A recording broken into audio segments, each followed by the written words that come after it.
നമസ്തേ. ഓം ശ്രീ മാത്രേ നമ. Sridevi astrological consultancy ചാനലിലേക്ക് ഏവർക്കും സ്വാഗതം.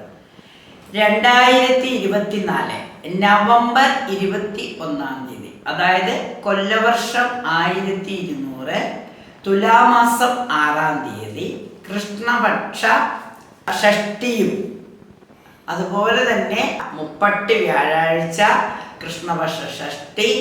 പിന്നെ മാത്രവുമല്ല ഒരുപാട് പുണ്യമുള്ള ഒരു ദിവസമായിട്ടാണ് കാണുന്നത്. പൂയം നക്ഷത്രവും കൃഷ്ണപക്ഷ ഷഷ്ടിയും ചേർന്ന് വരുന്ന ദിവസം.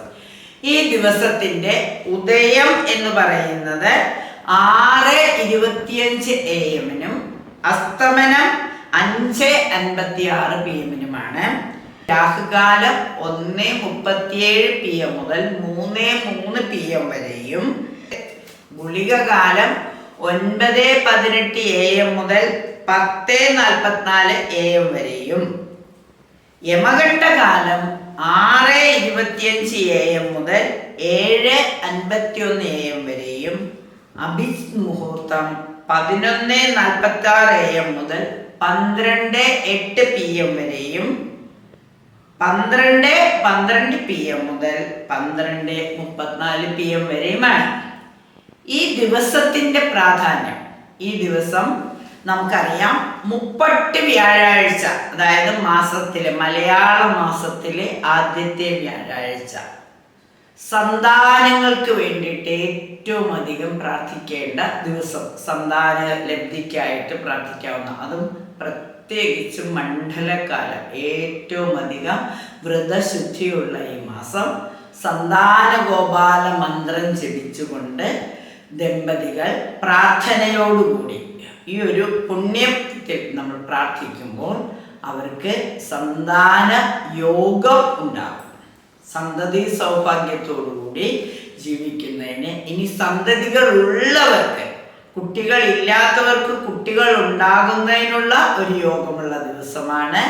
അതുപോലെ തന്നെ കുട്ടികൾ ഉള്ളവർക്ക് അവരുടെ കുട്ടികളുടെ വളർച്ചയ്ക്ക് വേണ്ടിയിട്ട് ഏറ്റവും അധികം പ്രാർത്ഥനകൾ നടത്താവുന്ന, അതായത് ഓരോ ഘട്ടത്തിലും ഉള്ള കുട്ടികൾക്ക്, അതായത് ബാല്യത്തിലുള്ളവരാണെങ്കിൽ അവർക്ക് അവരുടെ ആരോഗ്യ പ്രശ്നങ്ങൾ ഏറ്റവും ശ്രദ്ധിക്കണമെന്ന് പറഞ്ഞ് പ്രാർത്ഥിക്കാം. അത് കഴിഞ്ഞാൽ കുറച്ചുകൂടെ ഉയർന്ന തലത്തിലെത്തുമ്പോൾ, ഓരോ തലത്തിലെത്തുമ്പോഴും അവർക്ക് ആവശ്യമായ എല്ലാ പിന്തുണയും അംഗീകാരവും പ്രോത്സാഹനവും ഒക്കെ കൊടുത്ത് ആ കുട്ടികളെ നല്ല രീതിയിൽ വളർത്തുന്നതിനുള്ള എല്ലാ അനുഗ്രഹവും ലഭിക്കുന്നതിനായി മഹാവിഷ്ണുവിനെ പ്രാർത്ഥിക്കാം.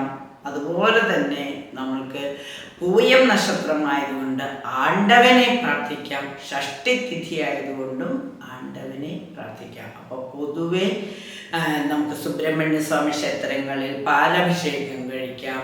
അതുപോലെ തന്നെ വിഷ്ണു ക്ഷേത്രത്തിൽ ഭാഗ്യസൂക്താർച്ചന കഴിക്കാം. സന്താന ഗോപാല മന്ത്രാർച്ചന കഴിക്കാം. അതുപോലെ തന്നെ കുട്ടികൾക്കാണെങ്കിൽ വിദ്യാഗോപാല മന്ത്രാർച്ചന. ഇനി മുതിർന്നവർക്ക് ഇപ്പം വിവാഹ ജീവിതം, നല്ല രീതിയിൽ വിവാഹ ജീവിതം നടക്കുന്നവർക്ക് അവരുടെ ദാമ്പത്യത്തിൽ പ്രശ്നങ്ങളൊന്നും വരാതിരിക്കാൻ ലക്ഷ്മി നാരായണ അർച്ചനയോ പൂജയോ ഒക്കെ ചെയ്യാം. അതുപോലെ തന്നെ ഭാഗ്യസൂക്തം, ശ്രീ സൂക്തം, പുരുഷ സൂക്താർച്ചന വിഷ്ണു ക്ഷേത്രത്തിൽ ചെയ്യാം. പുരുഷ സൂക്തം ചെയ്യാം, ശ്രീ സൂക്തം ചെയ്യാം. അതുപോലെ തന്നെ ഹനുമാൻ സ്വാമിക്ക് പ്രത്യേകം പ്രാർത്ഥനകൾ ചെയ്യാവുന്ന, ശനിദോഷം കൊണ്ട് വലയുന്ന, വ്യാഴത്തിൻ്റെ കഷ്ടതകൾ അനുഭവിക്കുന്ന, അതായത് 3-ൽ വ്യാഴം നിൽക്കുന്നവര്, 6-ൽ വ്യാഴം നിൽക്കുന്നവര്, അതായത് ഇപ്പോൾ ചാരവശാൽ 3-ൽ വ്യാഴം നിൽക്കുന്നവരാണ് മീനം രാശിയിലുള്ള പൂരിട്ടാതിയുടെ അവസാന പാദവും ഉത്രട്ടാതിയും രേവതിയും വരുന്ന 2.25 നക്ഷത്രക്കാർക്ക് അവരുടെ വ്യാഴം 3-ാം ഭാവത്തിലാണ് നിൽക്കുന്നത് ഇപ്പം ചാരവശാൽ. അതുകൊണ്ട് തന്നെ അവരുടെ രാശിനാഥനും കൂടിയാണ് വ്യാഴം. അപ്പം ആ വ്യാഴം 3-ൽ നിൽക്കുന്നുണ്ട്. അവർക്ക് വേണ്ടത്ര ഗുണഫലങ്ങൾ കിട്ടാതെ വരും. അപ്പം സാമ്പത്തികം കുറച്ചൊക്കെ ചിലവുകളൊക്കെ വരാം. മനസ്സിൽ പ്രതീക്ഷിക്കുന്നതിനേക്കാൾ കൂടുതൽ ചിലവുകളൊക്കെ വരാവുന്നതുകൊണ്ട് അതൊന്ന് നിയന്ത്രിച്ച് നിർത്തുന്നതിന് നല്ല കാര്യങ്ങൾ, എന്ത് കാര്യത്തിനിറങ്ങിയാലും ആദ്യം ഒരു തടസ്സം വന്നതിന് ശേഷമാണ് എല്ലാം ഭംഗിയായി നടക്കുക. അപ്പോൾ ഈ വ്യാഴാഴ്ചകളിൽ എല്ലാം മംഗളമായി നടത്തുന്നതിന് ദൈവാധീനവും ഗുരുത്വവും ഒക്കെ ഉണ്ടാകുന്നതിന് വേണ്ടി മുപ്പട്ട് വ്യാഴാഴ്ച ഓം നമോ ഭഗവതേ വാസുദേവായ എന്ന് ഒരു 11 പ്രാവശ്യം എഴുന്നേറ്റാൽ ഉടനെ ഒരു 11 പ്രാവശ്യം ഓം നമോ ഭഗവതേ വാസുദേവായ എന്ന് ജപിക്കാം. അതുപോലെ തന്നെ രാജഗോപാല മന്ത്രം ഒരു പ്രത്യേക ഒരു ആവശ്യത്തിന് പോവുകയാണ്. നമുക്കൊരു പുതിയ ഒരു മീറ്റിംഗ് ഉണ്ട്. അപ്പോൾ ആ മീറ്റിംഗ് ഏറ്റവും നന്നായിട്ട് നടക്കണം. അപ്പോൾ അവിടെ നമ്മൾ പറയുന്ന കാര്യം നല്ല രീതിയിൽ നമുക്കത് പറയുന്ന കാര്യം നന്നായി പ്രസന്റ് ചെയ്യാൻ കഴിയണം. മറ്റുള്ളവർക്ക് അത് സ്വീകാര്യമായി തീരണം. അതുപോലെ ഏത് കർമ്മരംഗത്ത് പ്രവർത്തിക്കുന്നവർക്കാണെങ്കിലും അവരുടെ കർമ്മരംഗം ഏറ്റവും നല്ല രീതിയിൽ വരുവാൻ വ്യാഴാഴ്ച ദിവസം, അതും പ്രത്യേകിച്ചും മലയാള മാസത്തിലെ തുലാമാസത്തിലെ ആദ്യത്തെ വ്യാഴാഴ്ച ആയതുകൊണ്ട്, അത് വൃശ്ചിക മാസത്തിലെ ആദ്യത്തെ വ്യാഴാഴ്ച ആയതുകൊണ്ട്, പ്രത്യേകിച്ചും മണ്ഡലക്കാലം കൂടി ആയതുകൊണ്ട് കൂടുതൽ ശക്തിയുണ്ട്. അതുകൊണ്ട് തീർച്ചയായും ഈ വ്യാഴാഴ്ച എല്ലാവരും രാജഗോപാല മന്ത്രം എന്ന് പറഞ്ഞ ഒരു വശ്യമന്ത്രമാണ്. ഒരു പ്രത്യേക ആവശ്യം സാധിക്കുന്നതിന് വേണ്ടി രാജഗോപാല മഹാവിഷ്ണു ദേവതയെ പ്രാർത്ഥിച്ചുകൊണ്ട് ചൊല്ലുന്ന ഒരു മന്ത്രമാണ്. ഗുരുമുഖത്തുനിന്ന് കിട്ടിയിട്ട് ചൊല്ലുന്നവർക്കും ചൊല്ലാം. അല്ലാതെ മഹാവിഷ്ണുവിനെ സ്തുതിച്ചുകൊണ്ട് നിങ്ങൾ ദക്ഷിണാമൂർത്തി സ്വാമിയെ ഗുരുവായി കണ്ടുകൊണ്ട്, നിങ്ങളുടെ മാതാപിതാക്കളെ ഗുരുവായി കണ്ടുകൊണ്ട്, നിങ്ങളുടെ അധ്യാപകരെ ഗുരുവായി കണ്ടുകൊണ്ട്, അല്ലെങ്കിൽ നിങ്ങളുടെ ഗുരുവായിട്ട് ആരെങ്കിലും മനസ്സിൽ കണ്ടിട്ടുണ്ട്, ആ ഗുരുവിൻ്റെ അനുഗ്രഹത്തോടുകൂടി നിങ്ങൾക്ക് ഇത് ചെല്ലാം. ഓം കൃഷ്ണ കൃഷ്ണ മഹായോഗിൻ ഭക്താനാം അഭയങ്കര ഗോവിന്ദ പരമാനന്ദ സർവം മേ വശമാനയ സ്വാഹ. ഓം കൃഷ്ണ കൃഷ്ണ മഹായോഗിൻ ഭക്താനാം അഭയങ്കര ഗോവിന്ദ പരമാനന്ദ സർവം മേ വശമാനയ സ്വാഹ. ഓം കൃഷ്ണ കൃഷ്ണ മഹായോഗിൻ ഭക്താനാം അഭയങ്കര ഗോവിന്ദ പരമാനന്ദ സർവം മേ വശമാനയ സ്വാഹ. ഇനി കുട്ടികൾക്ക് വിദ്യാഗോപാല മന്ത്രാർച്ചന ചെയ്യാം. ഓം ക്ലീം കൃഷ്ണ കൃഷ്ണ ഹരേ കൃഷ്ണ സർവജ്ഞത്വം പ്രസീദമേ രമാരമണ വിശ്വേശ വിദ്യാമാശി പ്രേച്ഛമേ. അപ്പോൾ കുട്ടികൾക്ക് വിദ്യാഗോപാല മന്ത്രാർച്ചന ചെയ്യാം. മുതിർന്നവർക്ക് രാജഗോപാല മന്ത്രാർച്ചനയോ അല്ലെങ്കിൽ രാജഗോപാല മന്ത്രം ജപിക്കുകയോ ചെയ്യാം. കുട്ടികൾക്ക് വിദ്യാഗോപാല മന്ത്രം ജപിക്കാം. അതുപോലെ വ്യാഴപ്രീതിക്കായിട്ട് ഇപ്പം ഞാൻ പറഞ്ഞു, 3-ാം ഭാവത്തിൽ നിൽക്കുന്ന പൂരിട്ടാതിയുടെ അവസാന പാദം ഉത്രട്ടാതിയും രേവതിയും, അത് മീനൻ രാശിക്കാർ, അവരുടെ രാശിനാഥനായ വ്യാഴം 3-ാം ഭാവത്തിൽ നിൽക്കുന്നത് കൊണ്ട് അവര് ഇത് പ്രാർത്ഥിച്ചാൽ കൂടുതൽ നന്നായിരിക്കും. വ്യാഴാഴ്ച ദിവസം മഹാവിഷ്ണുവിനെ പ്രാർത്ഥിക്കുന്നത്, ഗുരുക്കന്മാർക്ക് ദാനം കൊടുക്കുന്നത്, ക്ഷേത്ര ദർശനം നടത്തുന്നത്, മഞ്ഞ വസ്ത്രം ധരിക്കുന്നത്, മഞ്ഞ പുഷ്യരാഗം ധരിക്കുന്നതൊക്കെ വളരെ നന്നായിരിക്കും. അതുപോലെ തന്നെ 6-ാം ഭാവത്തിൽ വ്യാഴം നിൽക്കുന്നവരാണ് ധനുരാശിയിലുള്ളവർ. ആ രാശിയുടെയും രാശിനാഥൻ, ധനുരാശിയുടെയും രാശിനാഥൻ ഇപ്പോൾ സഞ്ചരിക്കുന്നത് 6-ാം ഭാവത്തിലാണ്. 6-ാം ഭാവത്തിൽ വ്യാഴം നിന്നാലും നമുക്ക് വ്യാഴത്തെ കൊണ്ട് ഉദ്ദേശിക്കുന്ന ഗുണം ലഭിക്കില്ല. വ്യാഴം എന്ന് പറഞ്ഞാൽ നമ്മുടെ എല്ലാ കാര്യങ്ങൾക്കും ഒരു തുടക്കം കുറിക്കുന്ന, ഒരു ശുഭത്വം തരുന്ന ഒരു ശുഭ ഗ്രഹമാണ് വ്യാഴം. വ്യാഴത്തെ കൊണ്ടാണ് നമ്മൾ ദൈവാധീനം പറയുക. അതുപോലെ തന്നെ ശുഭ കാര്യങ്ങൾക്കെല്ലാം നമ്മൾ വ്യാഴത്തെ കൊണ്ടാണ് ചിന്തിക്കുന്നത്. അപ്പം ഈ ധനുരാശിക്കാരെ സംബന്ധിച്ചിടത്തോളം അവരുടെ വ്യാഴം ഇപ്പം 6-ലാണ്. ധനുരാശി എന്ന് പറയുമ്പോൾ മൂലം, പൂരാടം, ഉത്രാടത്തിൻ്റെ ആദ്യപാദം. അപ്പൊ ഇങ്ങനെയുള്ളവരും ഈ 3 നക്ഷത്രം, അതായത് മൂല നക്ഷത്രക്കാരും പൂരാട നക്ഷത്രക്കാരും ഉത്രാടത്തിന്റെ ആദ്യപാദമുള്ളവരും, അതായത് ധനുരാശിയിലുള്ളവർ മഹാവിഷ്ണുവിനെ പ്രാർത്ഥിക്കുന്നത് വളരെ നല്ലതാണ്. അവർ രാജഗോപാല മന്ത്രം ജപിക്കുന്നു, ഓം നമോ ഭഗവതേ വാസുദേവായ എന്നോ, അല്ലെങ്കിൽ ഓം നമോ നാരായണായ എന്നോ, അല്ലെങ്കിൽ പിന്നെ ശ്രീ ഭാഗ്യസൂക്ത അർച്ചന കഴിക്കുന്ന ക്ഷേത്രങ്ങളിൽ താമരപ്പൂ ഭഗവാന് സമർപ്പിക്കുന്നത്, താമരമാല സമർപ്പിക്കുന്നത്, സന്താനഗോപാലമൂർത്തിയായ പൂർണ്ണത്രയീശ ക്ഷേത്രത്തിൽ കേശാദിപാദം ഭഗവാൻ മാല ചാർത്തുന്നത്, ഇതൊക്കെ വളരെ വളരെ വളരെ പ്രാധാന്യമുള്ള കാര്യമാണ്. അതൊക്കെ ചെയ്യുന്നതിനനുസരിച്ചിട്ട് നമ്മൾക്ക് ദൈവാധീനം വർദ്ധിക്കുകയും നമ്മളുടെ ഉദ്ദിഷ്ട കാര്യങ്ങളെല്ലാം മുടങ്ങിക്കിടക്കുന്ന കാര്യങ്ങളെല്ലാം തടസ്സം മാറ്റി നമുക്ക് നല്ല രീതിയിൽ അത് നടന്നു കിട്ടും. അതുപോലെ തന്നെ വ്യാഴം 12-ൽ നിൽക്കുന്നവരുമുണ്ട്. 12-ൽ നിൽക്കുന്ന 3, 6, 8-ൽ നിൽക്കുന്നവരുണ്ട്. തുലാം രാശിക്കാർക്ക് വ്യാഴം 8-ലാണ് നിൽക്കുന്നത്. അപ്പം അവരെ സംബന്ധിച്ചിട്ട് വ്യാഴം 8-ലായതുകൊണ്ട് കുറച്ച് കഷ്ടങ്ങളൊക്കെ അനുഭവിക്കുന്നവരുണ്ട്.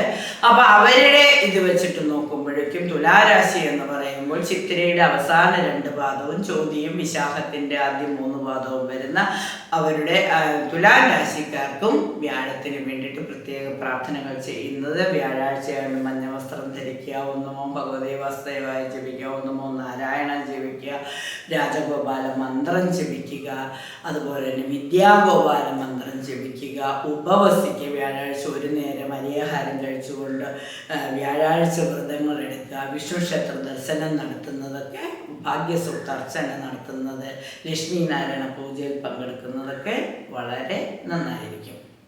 അതുപോലെ വ്യാഴം 12-ൽ നിൽക്കുന്ന മിഥുനം രാശിക്കാരൻ, വ്യാഴം 12-ലാണ് നിൽക്കുന്നത്.